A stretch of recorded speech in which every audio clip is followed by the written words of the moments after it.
özellikle hem çalışmalarına karşılık hem de işçilerle aralarındaki maaş ve statü farkını bir nebze tamamlamaya yönelik her sene belli dönemlerde sosyal denge tazminatı veriyoruz.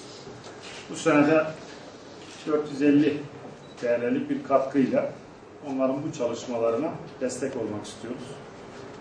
Şu ana kadar olduğu gibi özellikle ilimizin kalkınması, yerel yatırımlar, turizm başta olmak üzere yerel kalkınmanın tüm branşlarında görev alan işçi, memur, yönetici, genel meclis başkanımız başta olmak üzere gayreti olan herkese ben yürekten teşekkür ediyorum. Bu bir şey değildir, yani şu olursa bu olsun anlamında değil, yapılan çalışmanın karşılığıdır, bir müşevviktir, bir müraccahtır, bir teşviktir. Ben önümüzdeki dönemde arkadaşlarımızın daha etkin, daha verimli, daha sürdürülebilir bir çalışma içerisinde olacaklarına inanıyorum. Tekrar hayırlı olmasını diliyorum. Belli oluyor taze olduğunu.